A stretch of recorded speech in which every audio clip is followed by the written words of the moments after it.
ಕಥೆಗಳನ್ನು ಇಷ್ಟಪಡೋ ಎಲ್ಲರಿಗೂ ಕಥೆ ಅಂಗಡಿಗೆ ಸ್ವಾಗತ. ನಮ್ಮ ಹಿರಣ್ಮಯಿ ಯಾಕೆ ಅಳ್ತಾ ಇದ್ದಾಳೆ ಅನ್ನೋದನ್ನ ಕಳೆದ ಸಂಚಿಕೆಯಲ್ಲಿ ನೋಡಿದ್ದೀರಾ ಅಲ್ವಾ? ಯಾರೆಲ್ಲ ನೋಡಿಲ್ವೋ ದಯವಿಟ್ಟು ಆ ವಿಡಿಯೋವನ್ನು ನೋಡಿ ನಂತರ ಈ ವಿಡಿಯೋ ನೋಡಿದ್ರೆ ನಿಮಗೆ ಚೆನ್ನಾಗಿ ಅರ್ಥ ಆಗತ್ತೆ. ಸರಿ, ಹಿರಣ್ಮಯಿ ಬದುಕಲ್ಲಿ ಮುಂದೇನಾಗತ್ತೆ ಅಂತ ನೋಡೋಣ. ಹಿರಣ್ಮಯಿ, ಯಾರು ನೀನು? ನನ್ನ ಗುರುತು ಹಿಡಿದೇ ಇದ್ರು ನಾನು ಯಾರು ಅಂತ ಕೇಳೋ ಪುರ್ಸೋದು ಸಿಕ್ತಲ್ಲ ನಿಂಗೆ, ಅಷ್ಟು ಸಾಕು. ನೀನು ನೋಡೋಕ್ಕೆ ನನ್ನ ಥರನೇ ಇದೆಯಾ ಅನ್ಸುತ್ತೆ. ಅಂದರೆ ನೀನು ನನ್ನ ಮನಸ್ಸ? ನನ್ನನ್ನು ನಿನ್ನ ಮನಸ್ಸು ಅಂತನಾದರೂ ತಿಳ್ಕೊ, ಅಥವಾ ನಿನ್ನ ದೇಹದ ಪ್ರತಿಬಿಂಬ ಅಂತಾದರೂ ಅನ್ಕೋ. ಒಟ್ಟಿನಲ್ಲಿ ನಾನೇ ನೀನು, ನೀನೇ ನಾನು. ಹಾಗಾದರೆ ಈ ಸಿಟ್ಟು ಯಾಕೆ? ಸಿಟ್ಟು ಮಾಡಿದೆ ಇನ್ನೇನೇ ಮಾಡ್ಕೊಳ್ಳಿ. ಹಾಂ, ಯಾವತ್ತಾದರೂ ನೀನು ನನ್ನ ಜೊತೆಗೆ ಸಮಯ ಕಳೆದಿದ್ಯಾ? ನನ್ನ ನೋವಿಗೆ ಸ್ಪಂದಿಸಿದ್ಯಾ? ಹಾಂ, ನಿನಗೆ ಮನೆಯವ್ರ ಸೇವೆನೇ ಮುಖ್ಯ ಆಯಿತು. ನನ್ನನ್ನು ಎಷ್ಟು ಕಡೆಗಣಿಸಿದೆ ನೀನು. ಅದ್ರ ಪ್ರಭಾವ ನೀನು ಅನುಭವಿಸ್ತಾ ಇರೋದು. ನೀನು ಏನು ಹೇಳ್ತಿದ್ಯಾ ನನಗೊಂದು ಅರ್ಥ ಆಗ್ತಿಲ್ಲ. ಇನ್ನು ಕೆಲಸ ಮಾಡೋಕ್ಕೆ ಸಾಧ್ಯ ಇಲ್ಲ, ಆಗ್ತಿಲ್ಲ. ಸ್ವಲ್ಪ ರೆಸ್ಟ್ ತಗೋ. ತುಂಬ ಸುಸ್ತಾಗಿದೆ, ನಿದ್ದೆ ಬರ್ತಾ ಇದೆ. ಸ್ವಲ್ಪ ಹೊತ್ತಾದರೂ ಮಲ್ಕೊ ಅಂತ ಎಷ್ಟು ಸಲ ಗೋಗರ್ದಿಲ್ಲ ನಾನು.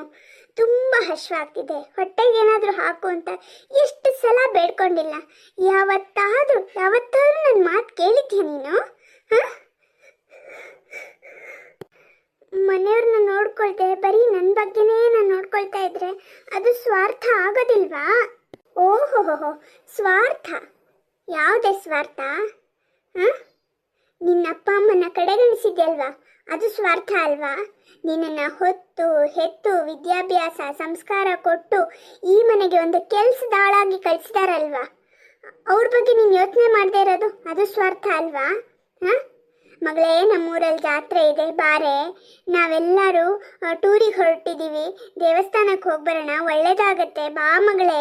ಎಲ್ಲರೂ ಬರ್ತಿದ್ದಾರೆ, ನೀನೊಬ್ಳು ಇಲ್ಲ ಅಂದರೆ ಬೇಜಾರಾಗತ್ತೆ ಮಗಳೇ, ಬಾ ಅಂತ ನಿನ್ನ ಅಪ್ಪ ಅಮ್ಮ ಎಷ್ಟು ಸಲ ನಿನ್ನನ್ನು ಕರೆದಿದ್ದಾರೆ. ಹಾಂ, ನಾನು ಅವಾಗೆಲ್ಲ ನಿನ್ಗೆ ಎಷ್ಟು ಸಲ ಬುದ್ಧಿವಾದ ಹೇಳಿದ್ದೀನಿ, ಅಲ್ಲಿಗೆ ಹೋಗೋಣ, ನಿನ್ನ ಕಷ್ಟನ ದೇವ್ರ ಹತ್ರ ಹೇಳ್ಕೊ, ನಿಂಗೂ ಸಮಾಧಾನ ಸಿಗತ್ತೆ, ಕಷ್ಟ ಪರಿಹಾರ ಆಗತ್ತೆ. ಅಪ್ಪ ಅಮ್ಮನ ಹತ್ರ ನಿನ್ನ ಕಷ್ಟನ ಹೇಳ್ಕೊ, ಅವ್ರ ಸಮಾಧಾನನೋ ಪರಿಹಾರ ಹೇಳ್ತಾರೆ ಅಂತ ಎಷ್ಟು ಸಲ ಹೇಳಿಲ್ಲ. ಕೇಳ್ತಾರೆ ನೀನು ನನ್ನ ಮಾತು? ಅಪ್ಪ ಅಮ್ಮನ ಕಡೆಗಣಿಸೋದು ಅದು ಸ್ವಾರ್ಥ ಅಲ್ವಾ? ಕೊಟ್ಟೆಣ್ಣು ಕುಲಕ್ಕೆ ಹೊರಗೆ ಮದುವೆ ಆಗೋದ್ಮೇಲೆ ನೀನು ಆಗಾಗ ತವ್ರ ಮನೆಗೆ ಬರಬಾರ್ದು, ಅಲ್ಲಿ ಕಷ್ಟ ನಿಲ್ಲಿ ಹೇಳಬಾರ್ದು, ಅಲ್ಲಿ ಪರಿಸ್ಥಿತಿ ಹೇಗೇ ಇರಲಿ ಹೊಂದ್ಕೊಂಡು ಹೋಗಬೇಕು ಅಂತ ಅಮ್ಮ ತಾನೇ ಹೇಳಿದ್ದು. ಅದನ್ನು ನಾನು ಪಾಲಿಸಿದ್ರೆ ಅದು ನನ್ನ ತಪ್ಪಾ? ಓಹೋ, ದೊಡ್ಡ ಸಮಜಾಯಿಷಿ ಕೊಡ್ತಿದ್ಯಾ ನೀನು. ಏನು ಕೊಟ್ಟೆಣ್ಣು ಕುಲಕ್ಕೆ ಹೊರಗೆ, ಮನಸ್ಸಿಂದನೂ ಹೊರಗ? ಹಾಂ, ಅಲ್ಲಿಂದ ಹೊರಗೆ ಬಂದೆ, ಇಲ್ಲಿ ಹೊರಗೆ ತಲೆ ಕೊಟ್ಟೆ. ಈಗ ನೀನು ಎಲ್ಲರಿಂದ ಮರೆಯಾಗ್ತಿದ್ಯಾ, ಅದು ನಿನಗೆ ಗೊತ್ತಾಗ್ತಿದ್ಯಾ? ಗೊತ್ತಾಗ್ತಿದ್ಯಾ ಅಲ್ಲ, ಈಗ ಗೊತ್ತಾಗ್ತಾ ಇದೆ. ಇದಕ್ಕೆ ಕಾರಣ ಯಾರು? ನೀನೇ ಕಾರಣ. ನನ್ನ ಮಾತು ಕೇಳಿಲ್ಲ ನೋಡು, ಅದೇ ನೀನು ಮಾಡಿದ ದೊಡ್ಡ ತಪ್ಪು. ನಿನ್ನ ಮಾತಿನ ಅರ್ಥ ಏನು? ಮನೆಯವ್ರನ್ನೆಲ್ಲ ನೋಡ್ಕೊಳ್ಳೋದು ತಪ್ಪು ಅಂತನಾ? ಅದು ಹೇಗೆ ತಪ್ಪಾಗತ್ತೆ? ಗೃಹಿಣಿ ಗೃಹ ಮುಚ್ಚತೆ ಅಂದಮೇಲೆ ಮನೆಯವ್ರನ್ನ ಚೆನ್ನಾಗಿ ನೋಡ್ಕೊಳ್ಳೋದು ನನ್ನ ಕರ್ತವ್ಯ, ಜವಾಬ್ದಾರಿ ಅಲ್ವಾ? ಖಂಡಿತ ತಪ್ಪಿಲ್ಲ, ಖಂಡಿತ ತಪ್ಪಿಲ್ಲ. ಮನೆಯವರನ್ನೆಲ್ಲ ಚೆನ್ನಾಗಿ ನೋಡ್ಕೊಳ್ಳೋದು ನಿನ್ನ ಜವಾಬ್ದಾರಿ, ಕರ್ತವ್ಯ. ಅದನ್ನು ಸಮರ್ಥವಾಗಿ ನಿಭಾಯಿಸಬೇಕು, ಎಲ್ಲ ಸರಿ. ಅದ್ರ ಜೊತೆಗೆ ನಿನ್ನ ಬಗ್ಗೆ ನೀನೇ ಕಾಳಜಿ ತಗೋಬೇಕು, ಗೊತ್ತಾಯ್ತಾ? ಅದು ನೀನು ಮಾಡಿದ ದೊಡ್ಡ ತಪ್ಪು. ದೇವ್ರ ಮುಂದೆ ಬತ್ತಿಯಾಗಿ ಊದ್ಬತ್ತಿಯಾಗಿ ಸೇವೆ ಮಾಡೋದಿದೆಯಲ್ಲ, ಅದು ಖಂಡಿತ ತಪ್ಪಿಲ್ಲ. ದೇವರು ಅಲ್ಲಿ ಯಾವ ಬ್ರ್ಯಾಂಡಿನ ಊದ್ಬತ್ತಿ ಅಂತ ನೋಡಲ್ಲ, ನಿನ್ನೊಳಗಿನ ಎಂಥ ಭಕ್ತಿ ಇದೆ ಅಂತ ನೋಡ್ತಾನೆ. ಅದು ನೀನು ಮಾಡಿದರೆ ಖಂಡಿತ ತಪ್ಪಾಗ್ತಾ ಇರಲಿಲ್ಲ. ಆದರೆ ನಿನ್ನ ಬಗ್ಗೆ ಒಂದಿಷ್ಟು ಕನಿಕರ, ಕಾಳಜಿ, ಪ್ರೀತಿ ಇಲ್ದಿರೋ ಜನರಿಗೆ ಮೊಂಬತ್ತಿ ಅದೇ ನೋಡು, ಅದೇ ನೀನು ಮಾಡಿದ ತಪ್ಪು. ಮನುಷ್ಯರು ಮೊಂಬತ್ತಿನ ಯಾವಾಗ ಹುಡುಕ್ತಾರೆ ಹೇಳು? ಕರೆಂಟ್ ಹೋದಾಗ, ಕರೆಂಟ್ ಬಂದಾಗ ಆ ಮೊಂಬತ್ತಿನ ಆರಿಸ್ಬಿಟ್ಟು ಮೂಲೆಗೆ ಬಿಸಾಕ್ತಾರೆ. ಈಗ ನಿನ್ನ ಬದುಕಲ್ಲಾಗಿರೋದು ಅದೇನೇ. ಎಚ್ಚೆತ್ಕೋ. ನಮ್ಮ ಮನೆಯವರು ಯಾವಾಗಲೂ ಖುಷಿಯಾಗಿರ್ಬೇಕು, ಅವ್ರು ನಗ್ನಗ್ತಾ ಇರಬೇಕು, ನಮ್ಮ ಸಂಸಾರದಲ್ಲಿ ಯಾವತ್ತೂ ಜಗಳ ಕದನ ಬರಬಾರ್ದು ಅಂತ ನಾನು ಆಸೆ ಪಟ್ಟಿದ್ದ ತಪ್ಪ. ಮತ್ತದನ್ನೇ ಹೇಳ್ತೀಯಲ್ಲ ಹಿರಣ್ಮಯಿ. ಯಾವತ್ತಾದರೂ ಒಂದು 5 ನಿಮಿಷ ನೆಮ್ಮದಿಯಾಗಿ ಕೂತ್ಕೊಂಡು ಕಾಫಿ ಕುಡ್ದಿದ್ಯಾ ನೀನು? ಗಿಡಗಳ ಹತ್ರ ಹೋಗಿ ನಿನ್ನ ಕಷ್ಟ ಸುಖ ಹೇಳ್ಕೊಂಡು ಅದನ್ನು ಪ್ರೀತಿಯಿಂದ ಮುಟ್ಟಿದ್ಯಾ? ಹಾಂ, ಅದೆಲ್ಲ ಹೋಗಲಿ, ಒಂದು 5 ನಿಮಿಷ ಬಿಡುವು ಮಾಡಿಕೊಂಡು ತಲೆಗೆ ಎಣ್ಣೆ ಮಸಾಜ್ ಮಾಡಿಕೊಂಡು ತಲೆ ಬಾಚ್ಕೊಂಡಿದ್ಯಾ ನೀನು?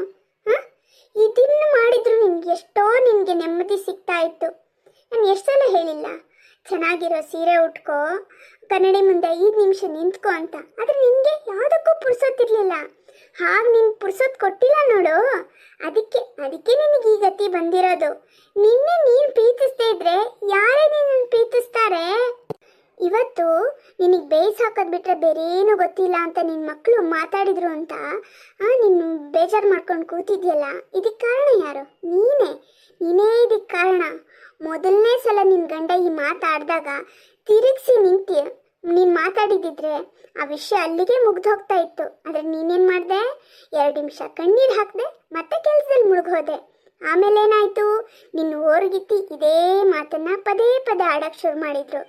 ಆಗ ಈ ಮನೆಯಲ್ಲಿ ನಿನ್ನ ಸ್ಥಾನಮಾನ ಏನು ಅಂತ ನೀನು ತಿಳಿಸಿ ಹೇಳಿದಿದ್ರೆ, ನಿನ್ನ ಪರವಾಗಿ ನೀನು ನಿಂತಿದ್ದಿದ್ರೆ ನಿನ್ನ ಓರಗಿತ್ತಿ ಬಾಯಿ ಮುಚ್ಚಿ ಹೋಗ್ತಾ ಇತ್ತು.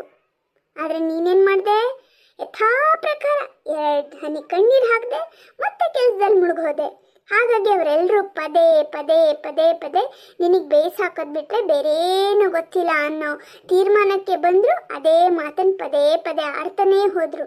ಮಕ್ಕಳ ಕಿವಿಗೆ ಅವಾಗ ಇದೇ ವಿಷಯ ಬಿದ್ದಿದ್ರಿಂದ ಅವ್ರ ಮನಸ್ಸಲ್ಲೂ ನಿನ್ನ ಸ್ಥಾನ ಅಷ್ಟಕ್ಕೇ ಸೀಮಿತ ಆಯಿತು. ಹಾಂ, ಇವತ್ತು ನಿನಗೆ ಅಳೋದಕ್ಕೆ ಕೊರಗೋದಕ್ಕೆ ಪುರ್ಸೊತ್ತು ಸಿಕ್ಕಿದೆ, ಹಾಗಾಗಿ ನೀನು ಅಳ್ತಾ ಇದೀಯಾ. ಈ ಕೆಲಸ ಕಡಿಮೆ ಆಗಿದೆ ನೋಡು, ಹಾಗಾಗಿ ನಿನಗೆ ಅಳೋದಕ್ಕೆ ಪುರ್ಸೊತ್ತು ಸಿಕ್ಕಿದೆ.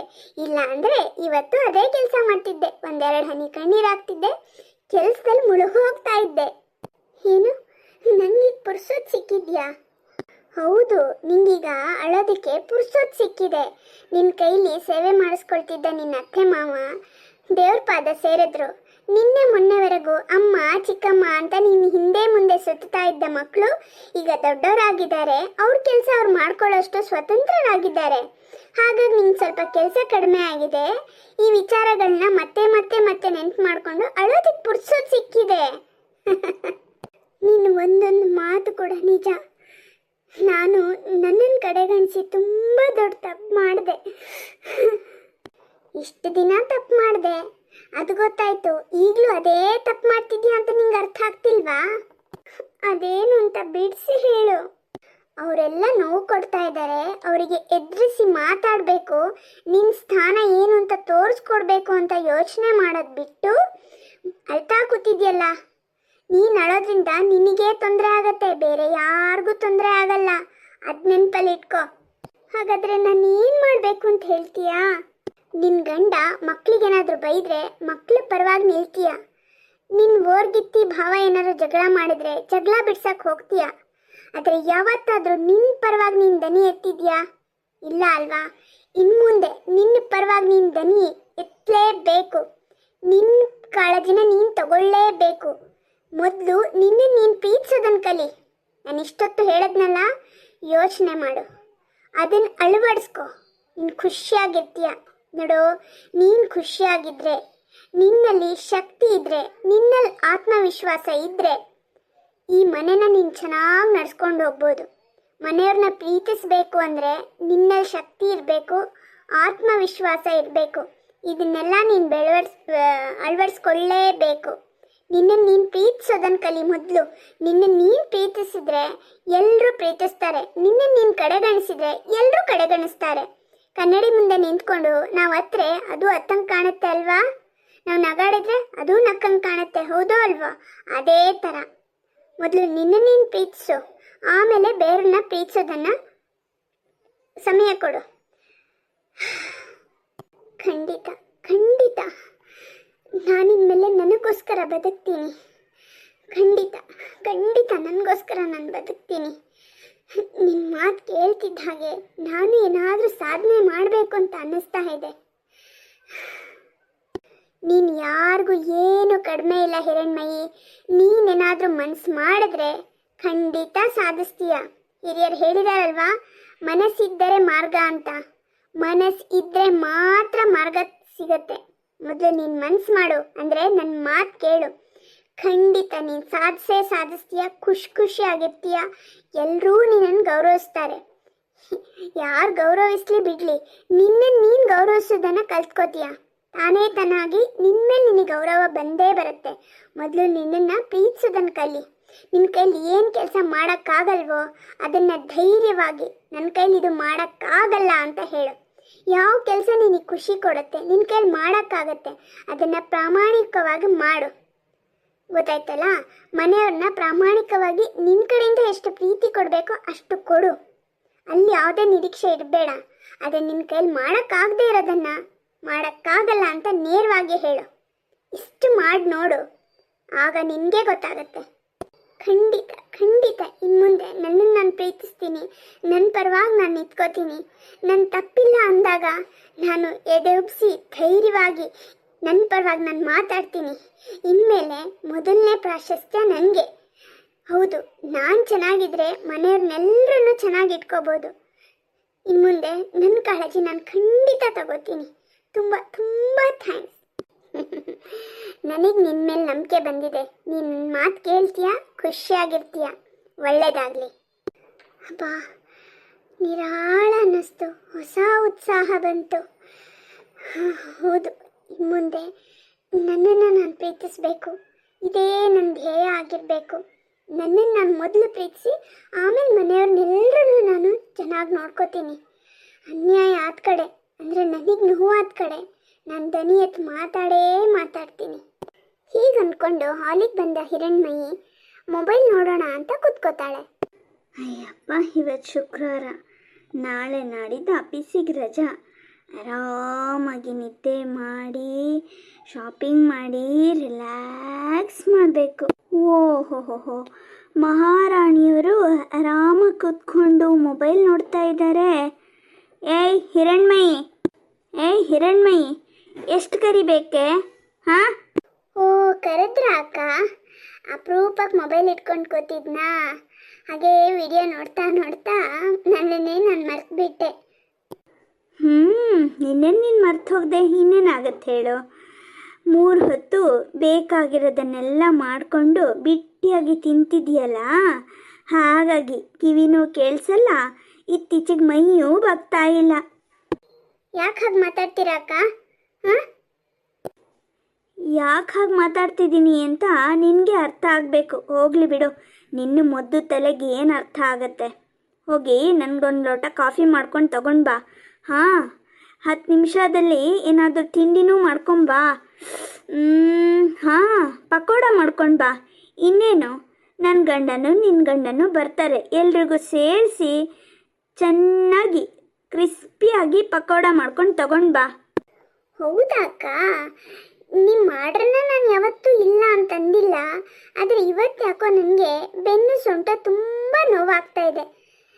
ನೀವೇ ಮಾಡ್ಕೊಳ್ಳಿ ಅಕ್ಕ. ನನಗೂ ಮಾಡಿಕೊಟ್ಟಿದ್ರೆ ಒಳ್ಳೇದಿತ್ತು. ಬಿಡಿ, ಪರವಾಗಿಲ್ಲ, ನೀವು ಮಾಡ್ಕೊಂಡು ಕೊಡಿರಿ. ಓಹೋ, ಮಹಾರಾಣಿಯವರಿಗೆ ಯಾವತ್ತೂ ಇಲ್ದಿರೋ ಬೆನ್ನು ಸೊಂಟ ನೋವು ಇವತ್ತೇ ಬಂದಿದೆಯಾ? ಹೋಗೆ ಅಕ್ಕ. ಸೊಂಟ ನೋವು ಇವತ್ತು ಬಂದಿದ್ದಲ್ಲ, ತುಂಬ ದಿನದಿಂದ ಬಂದು ಕಾಟ ಕೊಡ್ತಾನೇ ಇದೆ. ಆದರೆ ನಾನು ಅದಕ್ಕೆ ಕೇಳಲಿಲ್ಲ, ಅದ್ರ ಮಾತು ಕೇಳಲೇ ಇಲ್ಲ. ನನಗೇನಿದ್ರು ನಮ್ಮ ಮನೆಯವರೇ ಮುಖ್ಯ, ನೀನು ಮುಖ್ಯ ಅಲ್ಲ, ಹೋಗು ಅಂತ ಹೇಳಿದೆ. ಇವತ್ತು ಮಾತ್ರ ಅದು ಇಷ್ಟುದ್ದ ಜಗಳ ಮಾಡ್ತು ಅಕ್ಕ. ನೀನು ಇವತ್ತು ರೆಸ್ಟ್ ತಗೊಂಡಿಲ್ಲ ಅಂದರೆ ನಿನ್ನನ್ನು ಪೂರ್ತಿಯಾಗಿ ಮಲಗಿಸ್ಬಿಡ್ತೀನಿ ಅಂತ ಹೇಳ್ತು. ಆದರೆ ನಾನೇನು ಹೇಳಿದೆ ಗೊತ್ತಾ? ನೀನು ನನ್ನನ್ನು ಮಲಗಿಸಿದ್ರೆ ನಾನೇನು ಹೆದರಲ್ಲ. ನಾನು ಪ್ರೀತಿ ಮಾಡೋ ನನ್ನ ಮನೆಯವರೆಲ್ಲರೂ ನನ್ನ ಪರವಾಗಿ ನಿಲ್ತಾರೆ, ನನ್ನನ್ನು ಚೆನ್ನಾಗಿ ನೋಡ್ಕೊಳ್ತಾರೆ ಅಂತ ಅಂದೆ. ಅದಕ್ಕೆ ನೋವು ಏನಂತೂ ಗೊತ್ತಾ ಅಕ್ಕ? ಹೌದಾ? ಹಾಗಾದರೆ ಒಂದು ಟೆಸ್ಟ್ ಮಾಡೇ ಬಿಡೋಣ.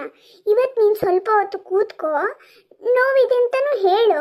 ಮನೆಯವರು ನಿನ್ನ ಬಗ್ಗೆ ಎಷ್ಟು ಕಾಳಜಿ ತೋರಿಸ್ತಾರೆ ಅಂತ ನಾನು ನೋಡ್ತೀನಿ ಅಂತ ಸವಾಲಾಗ್ಬಿಡ್ತು. ನನಗೆ ಗೊತ್ತಿದೆ, ನಮ್ಮ ಮನೆಯವರು ನನ್ನ ಪರವಾಗಿ ನಿಲ್ತಾರೆ, ನನಗೆ ಕೇರ್ ತಗೋತಾರೆ ಅಂತ.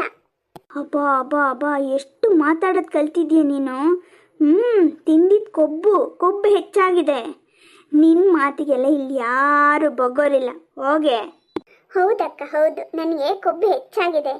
ಇಷ್ಟು ದಿನ ಕಬ್ಬು ಥರ ನನ್ನನ್ನು ಹಿಂಡಿ ಹಿಂಡಿ ತಿಂದ್ರಲ್ಲ, ಈಗ ನನಗೆ ಕೊಬ್ಬು ಹೆಚ್ಚಾಗಿದೆ. Wow, super. ಅಂದರೆ ನೀವು ನನ್ನನ್ನು ನೋಡ್ಕೊಳ್ಳಲ್ಲ, ನನ್ನ ಕಾಳಜಿ ತಗೊಳ್ಳಲ್ಲ ಅಂತ ಆಯಿತು. ಅಂದರೆ ನೋವಿನ ಮಾತೇ ನಿಜ ಆಯ್ತಾ? ಪರವಾಗಿಲ್ಲ ಅಕ್ಕ, ಒಂದು ಹೇಳ್ತೀನಿ, ನಾನೇನಾದರೂ ಪೂರ್ತಿಯಾಗಿ ಮಲಗಿಬಿಟ್ರೆ ನಿಮಗೆ ತುಂಬ ಕಷ್ಟ ಆಗತ್ತೆ. ಯಾಕೆ ಗೊತ್ತಾ, ನನಗೆ ಬೇಯಿಸಿ ಹಾಕೋದು ಬಿಟ್ಟರೆ ಬೇರೆ ಏನೂ ಗೊತ್ತಿಲ್ಲ. ಆದರೆ ನಿಮಗೆ ಬೇಯಿಸಿ ಹಾಕೋದೇ ಗೊತ್ತಿಲ್ಲ. ಊಟ ಇಲ್ಲದೆ ಏನು ಮಾಡ್ತೀರಾ? ಈಗಲಿಂದನೇ ಸ್ವಲ್ಪ ನನ್ನ ಮಾತನ್ನು ಕೇಳಿ, ಸ್ವಲ್ಪ ಹೆಲ್ಪ್ ಮಾಡಿ, ಆವಾಗ ನನ್ನ ನೋವು ಜಾಸ್ತಿ ಆಗಲ್ಲ. ಅವಾಗ ನನಗೂ ರೆಸ್ಟ್ ಸಿಗತ್ತಲ್ವಾ? ಹಾಗಾಗಿ ಇಲ್ಲ ನಿನ್ನ ಮಾತು ಕೇಳಲ್ಲ, ನೀನಿರೋದೇ ಕೆಲಸ ಮಾಡೋಕ್ಕೆ ಅಂತ ಹೇಳಿದ್ರೆ ನನ್ನ ನೋವು ನನ್ನನ್ನು ಪೂರ್ತಿಯಾಗಿ ಮಲಗಿಸ್ಬಿಡುತ್ತೆ. ಅವಾಗ ಏನು ಮಾಡ್ತೀರಾ ಯೋಚನೆ ಮಾಡಿ. ಏನೋ ಇವಳೊಬ್ಳು ಬೇಯಿಸಿ ಹಾಕೋದ್ರಿಂದ ನಾವೆಲ್ಲರೂ ಸಮೃದ್ಧವಾಗಿ ಊಟ ಮಾಡ್ತೀವಿ ಅನ್ನೋ ಹಾಗೆ ಪೋಸ್ ಕೊಡ್ತಾ ಇದ್ದಾಳೆ. ನಾವು ದುಡ್ಡು ತಂದು ಹಾಕಿದರೆ ಮಾತ್ರ ನೀನು ಅಡುಗೆ ಮಾಡೋದು, ಅದು ನೆನಪಲ್ಲಿರಲಿ. ಓ ಹೌದಾ? ಹಾಗಾದರೆ ನೀವು ತಂದು ಹಾಕೋ ಅಕ್ಕಿ, ಬೇಳೆ, ತರಕಾರಿ ಅದನ್ನೇ ತಿನ್ನಿ. ನಾನು ಬೇಯಿಸಿ ಹಾಕಿರೋದನ್ನು ತಿನ್ನಬೇಡಿ, ಆಯಿತಾ? ನೀನು ಮಾಡೋ ಅಡುಗೆ ಯಾವಳಿಗೆ ಬೇಕೋ ನಾನು ಬೇಕಾದನ್ನು ತರಿಸ್ಕೊಂಡು ತಿಂತೀನಿ. ನನ್ನ ಹತ್ರ ದುಡ್ಡಿದೆ. ಅದೇ ನಿನ್ನ ಕತೆ ಯೋಚನೆ ಮಾಡು. ನಿನ್ನ ಕೈಲಿ ಒಂದು ಬಿಡಿಗಾಸಿಲ್ಲ. ನಿನ್ನ ಗಂಡ ನಿನ್ನ ಕಡೆ ಗಮನ ಕೊಡಲ್ಲ. ನಿನ್ನ ಮಕ್ಕಳು ಕೇರೆ ಮಾಡಲ್ಲ. ನಿನ್ನ ಹೊಟ್ಟೆಪಾಡು ನೋಡ್ಕೊ. ಓಹೋ, ನನ್ನ ಹೊಟ್ಟೆಪಾಡು ನಾನು ನೋಡ್ಕೋಬೇಕಾ? ಸರಿ, ಹಾಗಾದರೆ ನನ್ನ ಹೊಟ್ಟೆಪಾಡನ್ನು ನಾನು ನೋಡ್ಕೋತೀನಿ. ನೀವು ಅದೆಷ್ಟು ದಿನ ಹೊರಗಡೆಯಿಂದ ತರಿಸ್ಕೊಂಡು ತಿಂತೀರೋ ನೋಡೋಣ. ಹಿರಣ್ಮಯಿ ಹೀಗೆ ಹೇಳಿದಾಗ ಚಂದನಂಗೆ ಸ್ವಲ್ಪ ಭಯ ಆಯಿತು. ನನ್ನ ಮಾತಿನ ಅರ್ಥ ಅದಲ್ಲ ಹಿರಣ್ಮಯಿ. ನೀನು ಅಡುಗೆ ಮಾಡೋದ್ರಿಂದನೇ ನಮ್ಗೊಳ್ಳೆ ಊಟ ಸಿಗ್ತಿದೆ, ಆರೋಗ್ಯ ಚೆನ್ನಾಗಿದೆ, ಇಲ್ಲ ಅಂತಲ್ಲ. ಅಂದರೆ ನೀನು ಒಬ್ಳದ್ದೇ ಇದರಲ್ಲಿ ಪಾತ್ರ ಇಲ್ಲ, ನಮ್ಮದು ಪಾತ್ರ ಇದೆ ಅಂತ ಹಾಗೆ ಹೇಳಿದ್ದು ನಾನು. ಅಷ್ಟೇ, ಚಾಲೆಂಜ್ ಎಲ್ಲ ಮಾಡೋದಿಲ್ಲಪ್ಪ. ಮನೆಯೊಳಗೆ ಇಂಥ ಚಾಲೆಂಜು? ಆಯ್ತಕ್ಕ, ನೀವು ಹೇಳ್ದಾಗೆ ಆಗಲಿ. ಚಾಲೆಂಜು ಬೇಡ, ಇಂಥದ್ದು ಬೇಡ. ಇವತ್ತು ಮಾತ್ರ ನನ್ನ ಕೈಯಲ್ಲಿ ಕಾಫಿ ಏನೂ ಮಾಡೋಕ್ಕಾಗ್ತಿಲ್ಲ ಅಕ್ಕ. ತುಂಬ ಸುಸ್ತಾಗಿದೆ, ನನಗೆ ರೆಸ್ಟ್ ಬೇಕು ಅಂತ ಅನ್ನಿಸ್ತಾ ಇದೆ. ನೀವೇ ಮಾಡ್ಕೊಳ್ಳಿ, ಆಯಿತಾ? ಹಿರಣ್ಮಯಿ ಹತ್ರ ಮಾತಾಡೋಕ್ಕಾಗದೆ ಚಂದನ ಸೀದಾ ಒಳಗೆ ಹೋಗ್ತಾಳೆ. ತಾನು ಮಾಡಿದ್ದು ತಪ್ಪಾಯ್ತೇನೋ ಅಂತ ಹಿರಣ್ಮಯಿಗೆ ಒಂದು ಕ್ಷಣ ಅನಿಸಿದ್ರು ಮನಸ್ಸು ತಪ್ಪಿಲ್ಲ ಅಂತ ಎಚ್ಚರಿಸುತ್ತೆ. ಇನ್ನೇನು ಹಿರಣ್ಮಯಿ ತುಂಬ ಖುಷಿಯಾಗಿರ್ತಾಳೆ. ಅಂದರೆ ಕಥೆ ಮುಗೀತು ಅಂತ ಅನ್ಕೋತಿದ್ದೀರಾ? ಖಂಡಿತ ಇಲ್ಲ. ಹಿರಣ್ಮಯಿ ಇನ್ನೂ ತುಂಬ ದೊಡ್ಡ ಸಾಧನೆ ಮಾಡ್ತಾಳೆ. ಅದು ಏನು ಅನ್ನೋ ಕುತೂಹಲ ನಿಮ್ಗೆ ತಿಳ್ಕೋಬೇಕು ಅಂದರೆ ಮುಂದಿನ ಸಂಚಿಕೆವರೆಗೂ ಕಾಯ್ತೀರಾ ಅಲ್ವಾ? ಹಾಗೆ ಲೈಕ್, ಶೇರ್, ಸಬ್ಸ್ಕ್ರೈಬ್ ಮಾಡಿ ಪ್ರೋತ್ಸಾಹ ಕೊಡೋದನ್ನು ಮರಿಬೇಡಿ. ಇನ್ನೊಂದು ಕುತೂಹಲಭರಿತ ಸಂಚಿಕೆಯಲ್ಲಿ ಸಿಗೋಣ. ಧನ್ಯವಾದಗಳು.